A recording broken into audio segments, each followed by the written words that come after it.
अखंडमंडलाकारं व्याप्तं येन चराचरं तत्पदं दर्शितं येन तस्मै श्रीगुरुवे नमः। अज्ञानान्धस्य लोकस्य ज्ञानाञ्जनशलाकया चक्षुरुन्मीलितं येन तस्मै श्रीगुरुवे नमः। अथ द्वादशोऽध्यायः। अध्याय 12वां, भक्ति योग। श्रीमद् भगवद गीता का भक्ति योग। श्रीमद् भगवद गीता के भक्ति योग में क्या है, क्या रहस्य है, कौन से व्यक्ति भक्ति को प्राप्त कर पाते हैं, भक्ति का स्वरूप क्या है और भक्ति प्राप्त होने से हमारे जीवन में क्या बदलाव आते हैं, इसका दिग्दर्शन भगवान श्री कृष्ण जी श्रीमद् भगवद गीता के 12वें अध्याय भक्ति योग में करते हैं। आइए देखें। अर्जुन उवाच एवं सततयुक्ता ये भक्ता स्वाम पर्युपासते ये चाप्यक्षरं व्यक्तं तेषां के योगवित्तमः। श्री भगवान उवाच मय्यावेश्य मनो ये मां नित्ययुक्ता उपासते श्रद्धया परयोपेतास्ते मे युक्ततमा मतः। ये त्वक्षरं निर्देश्यमव्यक्तं पर्युपासते सर्वत्र गमचिन्त्यं च कूटस्थं चलं ध्रुवम्। सन्नियम्येन्द्रियग्रामं सर्वत्र समबुद्धयाः ते प्राप्नुवन्ति मामेव सर्वभूतहिते रतः। श्रीमद् भगवद गीता का 12वां अध्याय भक्ति योग। अर्जुन बोला, इस प्रकार सदा युक्त सेवा सगुण की करे और निर्गुण जो ध्यावे इनमें श्रेष्ठ कौन है। भगवान मुझे बताइए कि सगुण की सेवा करनी चाहिए या निर्गुण की सेवा करनी चाहिए। 11वें अध्याय में विश्वरूप दर्शन करने के पश्चात 12वें अध्याय का पहला श्लोक अर्जुन कहता है कि इस प्रकार सदा युक्त सेवा सगुण की करे और निर्गुण जो ध्यावे इनमें श्रेष्ठ कौन है। सगुण का पूजने वाला श्रेष्ठ है या निर्गुण का पूजने वाला श्रेष्ठ है, यह प्रश्न पूछा है। और इसी द्वंद्व में आज भी हम सब सामान्य जन लिपटे रहते हैं और इसी में वाद विवाद, संप्रदाय, पंथ, मत, दर्शन शास्त्र, अनेक ग्रंथ और अनेक मान्यताएं, परंपराएं, कट्टरताएं, हिंसाचार, रक्तपात, वही प्रश्न है जो अर्जुन पूछ रहा है। अब वो कहता है कि निर्गुण श्रेष्ठ है या सगुण श्रेष्ठ है, और सेवा करने वाला यानी सेवा करनी चाहिए ये उसके ध्यान में आया है। सदा युक्त सेवा सगुण की करे और जो निर्गुण जो ध्यावे इनमें श्रेष्ठ कौन है, यानी अभी भी सगुण निर्गुण का द्वंद्व उपस्थित है। भगवान बोले, रख के मन मेरे में सेवा मेरी सदैव जो करता है दृढ़ श्रद्धा से सो मेरे मत से बड़ा। रख के मन मेरे में मय्यावेश्य मनो। रख के मन मेरे में, किस में रखना चाहिए मन? श्री कृष्ण जी में। श्री कृष्ण जी जिस विश्वरूप का दर्शन अर्जुन को 11वें अध्याय में करा चुके हैं और बता चुके हैं कि ये देख मेरी अनंत भुजाएं, पेट, आंखें, ये है मैं, ये हूँ मैं, मेरा स्वरूप ये है, इतना विराट, इतना विशाल। उस रूप की यानी विश्वरूप की सेवा में रख के मन मेरे में ही मन को रख। विश्वरूप परमात्मा को ही अपना मन समर्पित कर दे। सेवा मेरी सदैव जो, क्योंकि मैं सगुण सह निर्गुण हूँ और निर्गुण सह सगुण हूँ। सेवा मेरी सदैव जो मेरी सेवा सदैव करता ही रहता है, यानी विश्वरूप परमात्मा की सेवा जो सदैव करता है, दृढ़ श्रद्धा से करता है, दृढ़ श्रद्धा से दृढ़ श्रद्धा है उसकी। अब उसका द्वंद्व निकल गया, ये सत्य है या वो सत्य है, सगुण की पूजा करे या निर्गुण की सेवा करे, आदि प्रकार की अब द्वंद्व निकल गया है। इसलिए उसकी श्रद्धा विश्वरूप परमात्मा में दृढ़ हो गई है, निश्चय पक्का हो गया है, वो मेरे मत से बढ़ा। यानी समन सर्व, ये विश्व जो है वो सर्वरूप है, विश्व दो नहीं है, एक ही विश्वरूप है। और इस विश्वरूप की श्रद्धा, जो इस विश्वरूप की सेवा जो दृढ़ श्रद्धा से करता है, वो मेरे मत से बड़ा है, वो मेरे मत से सबसे बड़ा वही है। और फिर जो अक्षर अनिर्देश्य अचिंत्य अचल ध्रुव, जो अक्षर, जो हमने देखा प्रयोग में कि इसमें व्याप्त मिठास को निराकार कहते हैं, ये निराकार मिठास है। ये कैसी है? अक्षर है।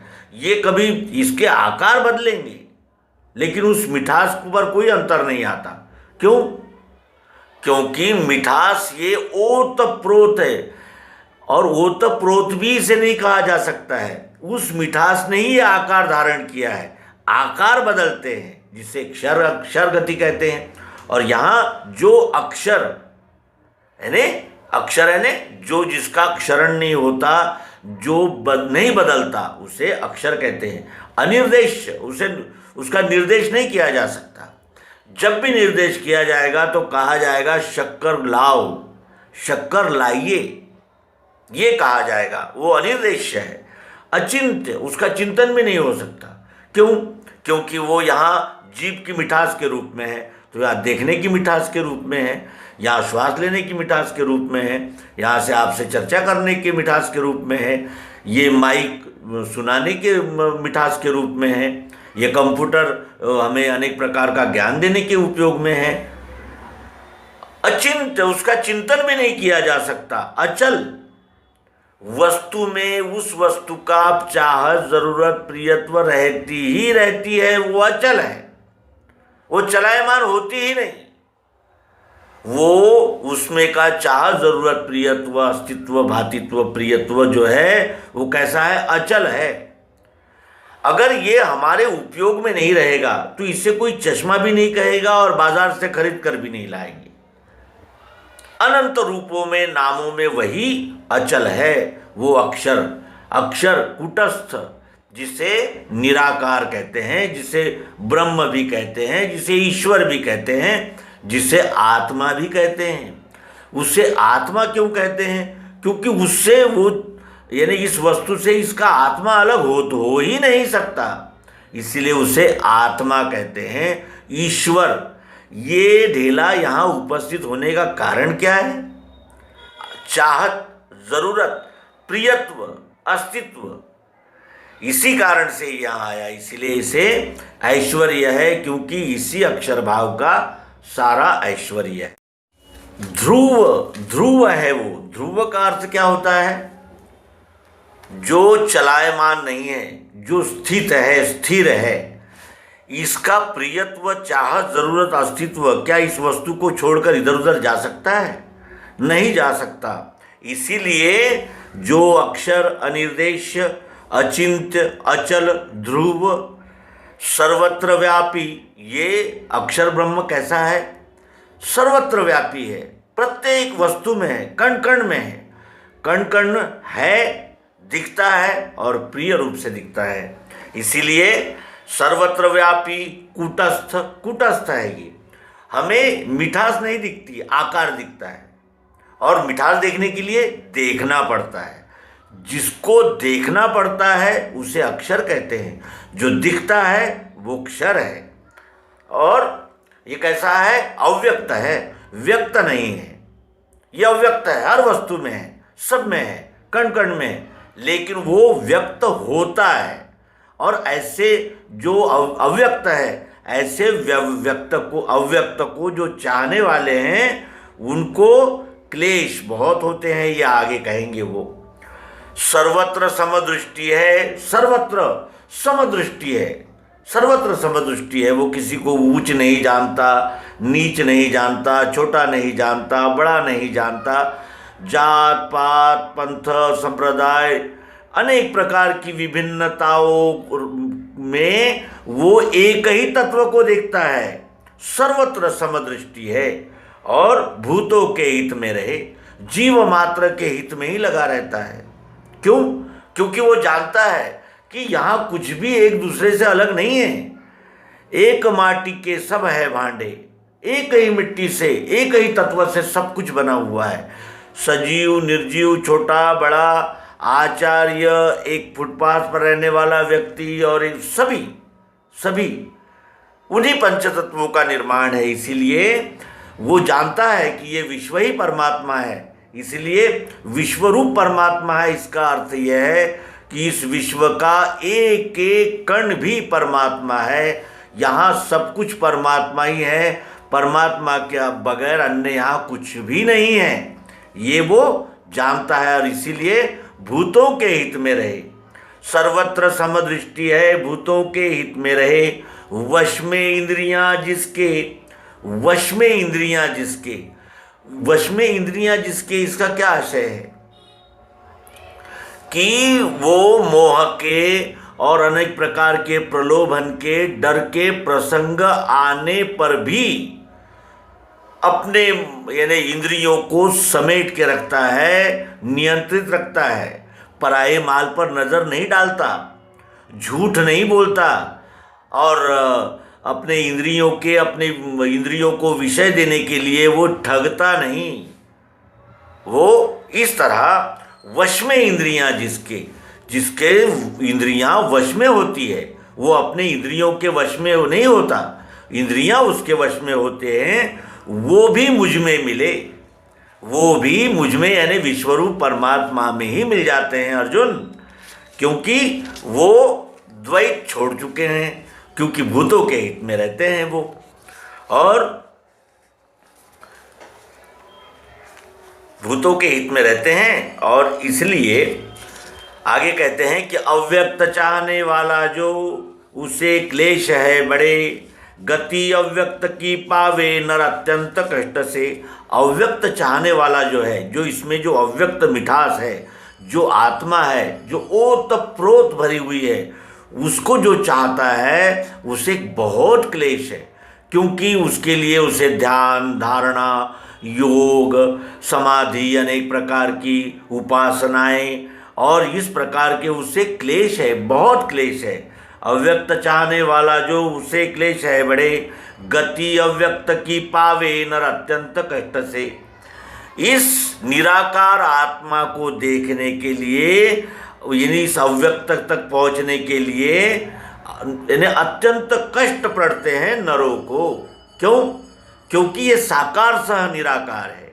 जो साकार निराकार संयुक्त रूप से इसको वस्तु पुरुषोत्तम भाव से नहीं जानता, उसे अत्यंत क्लेश होते हैं और वो उसमें से भी किसी बिरले के ही ध्यान में इस निराकार चाह, जरूरत, प्रियत्व, मिठास का बोध होता है, अन्यथा सब भटकते ही रहते हैं अर्जुन। परंतु जो गहे मुझको, लेकिन जो मुझे कहते हैं, मेरे को स्वीकार करते हैं, मेरे को समर्पित हो है, ऐसे परंतु जो गहे मुझको, सौंपे सब कर्म ही मुझे, अपने सभी कर्म इस विश्वरूप परमात्मा को सौंप देते हैं अर्जुन।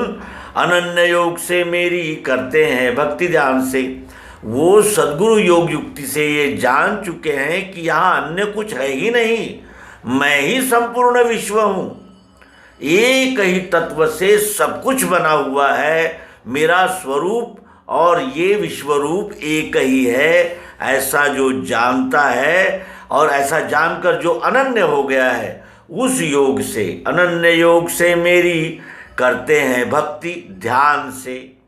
मेरी भक्ति करते हैं, विश्वरूप परमात्मा की ही भक्ति करते हैं। और कैसी? ध्यान से। ध्यान का क्या आशय होना चाहिए? ध्यान का आशय होना चाहिए लक्ष्य पूर्वक, यानी ये सदैव जागृति रखकर कि ये विश्व ही परमात्मा है, ऐसा ध्यान रखकर जो मेरी सेवा करते हैं, वो ऐसे अनन्य भक्तों का मेरे मैं पार्थ प्रेम से। और ऐसे जो अनन्य हो गए हैं, अनन्य होकर जो मेरी सेवा में लग गए हैं ना अर्जुन, ऐसे अनन्य भक्तों का, भक्त किसे कहते हैं? भज शब्द से भक्त शब्द बना है। भक्त का अर्थ होता है सेवा करने वाला। ऐसे अनन्य भक्तों का मेरे मेरे यानी विश्वरूप के पार्थ प्रेम से, ऐसे इस विश्वरूप परमात्मा के अनन्य भक्त का पार्थ प्रेम से जल्दी उद्धार करता हूँ, जल्दी उद्धार करता हूँ मृत्यु संसार चक्र से, जल्दी उद्धार करता हूँ मृत्यु संसार चक्र से। ये जल्दी उद्धार करता हूँ मृत्यु संसार चक्र से का क्या आशय होना चाहिए? हमारा स्वरूप जो है वो जीव भाव धारण किया हुआ वासनात्मक लिंग शरीर है। ये लिंग शरीर ही बार बार आता है और बार बार जाता है। क्यों? क्योंकि ये जीव वासना, व्यष्टि वासना, देहाध्यास रहने से मैं इस विश्व से अलग हूँ, मैं जीव हूँ, मुझे सुख चाहिए, मुझे आनंद चाहिए, मुझे ये चाहिए, मुझे ये जो संकुचित व्यष्टि भाव है ये अनंत जन्म लेने पर भी समाप्त नहीं होता। क्योंकि कर्म, कर्म के साथ कर्मफल, फिर कर्मफल, इस तरह ये जीव अनेक वासनाओं में लिप्त बद्ध ये लिंग शरीर जन्म लेता ही रहता है, जिसे हम जीवात्मा कहते हैं। जीवात्मा किसे कहते हैं? जो व्यष्टि भावना, क्षुद्र भावना और वासनाओं से बना हुआ एक जैसे इकाई है, और जो जिस वासना से बना है उसी वासना की पूर्ति में जीवन भर लगा रहता है, और उसी से उसको अगले जन्म में फिर उन्हीं कर्मों का फल भोगना पड़ता है, और फिर जन्म को आकर फिर कर्म और फिर उसका कर्मफल। इस प्रकार की ये श्रृंखला अनंत काल तक चलती रहती है। लेकिन ऐसे अनन्य भक्तों का, जो मैं विश्व रूप ही हूँ और मुझसे अलग कुछ नहीं है, यहाँ मैं और ये विश्व एक ही है, मैं ही हूँ, इस विराट भूमिका को लेकर जो उपस्थित होते हैं, जो सद्गुरु योग युक्ति से इस विश्वरूप परमात्मा ब्रह्मांड की इस पिंड से एकात्मता जान लेते हैं, ऐसे अनन्य भक्तों का मेरे मैं पार्थ प्रेम से जल्दी उद्धार करता हूँ मृत्यु संसार चक्र से। क्योंकि जो मेरी सेवा में लग गया है फिर वो व्यष्टि के लिए कोई कर्म नहीं करता, और व्यष्टि के लिए कर्म नहीं करने से उसका कर्मफल भी नहीं बनता, क्योंकि उसके सभी कर्म समर्पित होते हैं। इसके पूर्व में भी भगवान श्री कृष्ण जी कह चुके हैं कि रख के मन मेरे में, सेवा मेरी सदैव जो करता है दृढ़ श्रद्धा से, सो मेरे मत से बड़ा।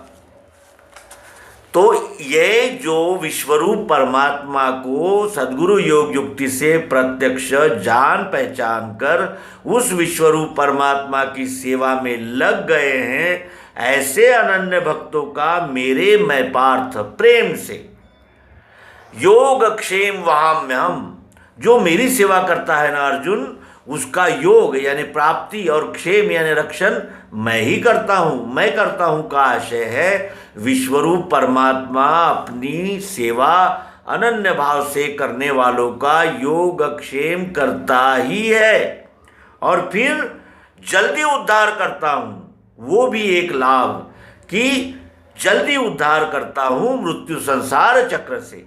ये मृत्यु का यानी जन्म लेना, मृत्यु होना, और संसार यानी सतत संसरण, सतत भ्रमण, सतत रूपांतरण होने वाले को संसार कहते हैं। और ये कैसा है? चक्राकार है, चक्राकार घूमता रहता है। बीज ही पौधा बनता है, पौधा ही पेड़ बनता है, पेड़ में ही बीज आते हैं, पेड़ में ही फल लगते हैं, फल में बीज होते हैं, फिर बीज धरती में दफन होते हैं तो उसी बीज का वृक्ष बनता है। ये ऐसा अखंड संसार का ये चक्र, जन्म मृत्यु उत्पत्ति स्थिति लय का चक्र चलता रहता है। इस चक्र से जल्दी उद्धार करता हूँ। जितना उसका भाव विश्वरूप परमात्मा की सेवा में अनन्यता पूर्वक दृढ़ होता है, उस प्रमाण में उसका उद्धार होना शुरू हो जाता है। क्योंकि फिर जन्म किस लिए? तो विश्वरूप परमात्मा की सेवा के लिए। तो विश्वरूप परमात्मा की सेवा के लिए हम जब भी कोई कार्य करते हैं वो समर्पित हो जाता है, उसमें कोई कर्म फलाशा और स्वयं मैं कर रहा हूँ ये कर्तृत्वाभिमान भी न रहने से वही कर्म विश्वरूप परमात्मा को प्राप्त हो जाते हैं। यानी हम व्यष्टि भावना में जो कर्म कर रहे थे वही कर्म अकर्म हो जाते हैं, फिर वो सहज होते हैं, उसमें कर्माभिमान भी नहीं होता और कर्तृत्व का अहंकार भी नहीं होता। इस तरह वो कर्म विश्वरूप परमात्मा को समर्पित हो जाते हैं और जो विश्वरूप परमात्मा को समर्पित रूप से अनन्य भाव से सेवा करते हुए कर्म करता है वही अकर्म हो जाता है। और अकर्म होने से फिर उसमें संकल्प नहीं रहते, वासनाएं नहीं रहती और इस तरह वो जल्दी उद्धार होता है उसका मृत्यु संसार चक्र से।